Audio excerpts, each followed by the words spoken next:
गौर साहब, ये जो इस वक्त माहौल आप लोगों ने बनाया हुआ है, ये 5x6 के एक कोठरी में इस वक्त बानी पीटीआई रह रहे हैं, तो ऐसी सूरत हाल में वो पार्टी फिर आपसे मुज़ाकरात के लिए किस तरह राज़ी होगी? कोई इन्वायरमेंट आप लोग क्रिएट करें, कुछ ज़रा जो सख्ती है माहौल की उसको ज़रा थोड़ा कम करें, थोड़ा हल्का हाथ रखें तो फिर बात हो सकती है।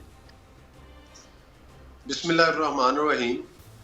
देखिए, बुनियादी तौर पर तो बात ये है कि जो 9 मई के वाक़यात हुए हैं और जिस तरह से कि पाकिस्तान की तनसीबात के ऊपर हमला हुआ और जिस तरह से पाकिस्तान के साथ जो खिलवाड़ किया गया, जिस तरह से शोधा के मुजस्मों को तोड़ा गया, जिस तरह से मोटरवेज़ को आग लगाई गई, जिस तरह से मियाँ वाली और सरगोदा की तनसीबात के ऊपर हमला किया गया और पेशावर के रेडियो स्टेशन को भी आग लगाई गई। साथ ही जिना हाउस में जो कुछ हशर हुआ वो तो आज तक भी दुनिया देख रही है और वो मतलब है कि एक अभी भी लोग विज़िट करते हैं, जाकर देखते हैं, बैनुल-अक़वामी तंजीमें भी देखती हैं।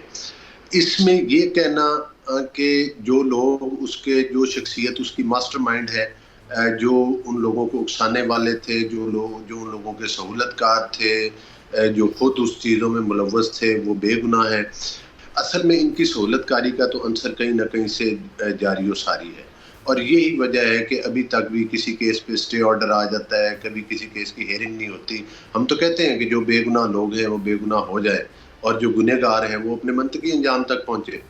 अगर तो इन मज़ाकरात का बिल्कुल ठीक कहा है इन्होंने कि उसके TOR तय होने हैं, बिल्कुल TOR तय होने चाहिए। अगर तो ये 9 मई के वाक़यात के ऊपर और अपने करप्शन के मामलात के ऊपर कोई NRO चाहते हों तो फिर तो इनको मायूसी होगी। और दूसरा ये है कि आपके रवैये अगर सियासी हों तो आपको सियासी पार्टी समझा जाए। आपके रवैये तो हमेशा धरनों वाले रहे हैं, लॉकडाउन वाले रहे हैं, PTV पर हमलों वाले रहे हैं और हत्ता के खातून जज को धमकियां लगाने वाले रहे हैं और इनके ऊपर तो कोई हद की इज्जत भी नहीं लगती और कोई तौहीन अदालत भी नहीं लगती। आपने देखा कि तौहीन अदालत के केसेस में यूसुफ रज़ा गिलानी सज़ा हुए, तलाल चौधरी सज़ा हुए, दानियाल अजीज़ सज़ा हुए, उसके अलावा हमारे एक सेनेटर कराची से वो उनको जेल भेज दिया गया था, हत्ता कि और बहुत सारे लोग आते हैं। लेकिन इनके मौजूदा जो सेक्रेटरी इत्तलात और नशियात हैं वो टाउट का लफ्ज़ अदलिया के लिए इस्तेमाल करते हैं और संगीन और भी इनके बेशुमार लोग हैं, लेकिन कभी आपने इनको तौहीन अदालत के कटहरे में खड़े हुए देखा है तो बताएं। और वो खातून जज को जो सरेआम धमकियां लगाई गई थी उसमें भी कोई सजा वगैरह नहीं हुई। उसमें तो हम तो गैर मशरूत माफ़ी मांग ली थी ना, उन्होंने खुद पेश होकर माफ़ी मांग ली, तो ज़ाहिर है नहीं, वो देखिए बात ये नहीं है, वो कोई काबिल माफ़ी अल्फाज नहीं थे और वो केस अभी भी चल रहा है, उस पर कोई अभी फैसला नहीं हुआ, लेकिन उसको लटक रहा है जिस तरह से डिले इन टैक्स होते हैं और वकला फिर एडवांटेजेस ले जाते हैं उनके लिए।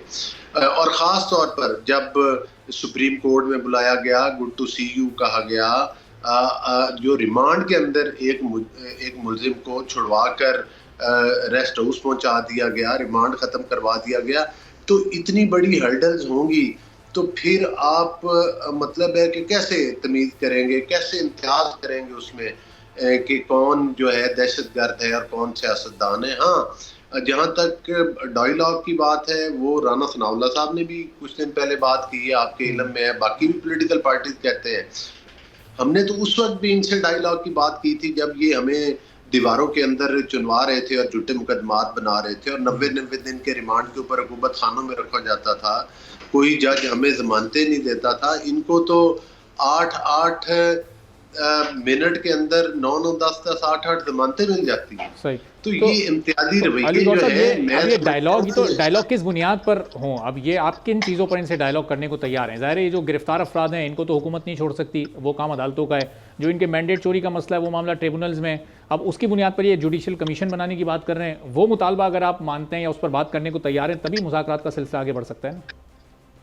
देखिए, जुडिशल कमीशन तो 2013 के इलेक्शन में भी इन्होंने इल्ज़ाम लगाया था। जुडिशल कमीशन उस वक्त बना था और उस वक्त इनके मुतालबे के ऊपर बना था और उस वक्त भी ये फैसला हुआ था कि कोई मुनज़्ज़म धांधली नहीं हुई, उस कमीशन का ही फैसला आया था।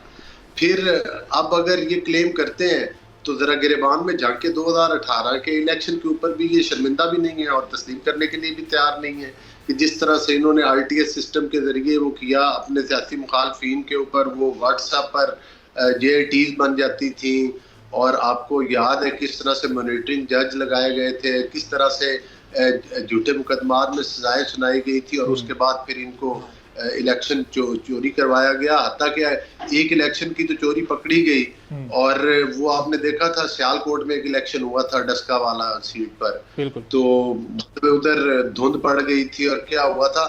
لہٰذا ایسے لوگ اگر دوسروں کو کہے کہ آپ ووٹ چوری کر رہے ہیں تو پھر آپ خود اندازہ کرنے کے کیا. ہاں ہم یہ کہتے ہیں کہ ٹریبیونلز میں حتیٰ کہ سپریم کورٹ، ہائی کورٹ، ہر فورم موجود ہے الیکشنز کے لیے، اور یہ ریٹ پٹیشن میں گئے ہوئے بھی ہیں. ان سے زیادہ تو ہماری ریٹ پٹیشن ہے. ہم خود یہ کلیم کرتے ہیں کہ کافی حلقوں میں ہمارے ساتھ زیادتی ہوئی ہے، تو ہم نے بھی وہی راستہ اختیار کیا ہوا. لیکن یہ تو نہیں کہ ہم ملک میں انتشار پھیلا دیں، لاک ڈاؤن شروع کر دیں، کوئی اس قسم کی تحریکوں کے نام کے اوپر جو ہے وہ مطلب ہے کہ پاکستان کے لوگوں کا جینا اجیرن کر دیں. پرامن احتجاج ہر کسی کا حق ہے، لیکن ان کا ریکارڈ یہ ہے کہ انہوں نے کبھی پرامن احتجاج نہیں کیا. سبسکرائب کریں اور بیل دبائیں تاکہ کوئی خبر رہ نہ جائے.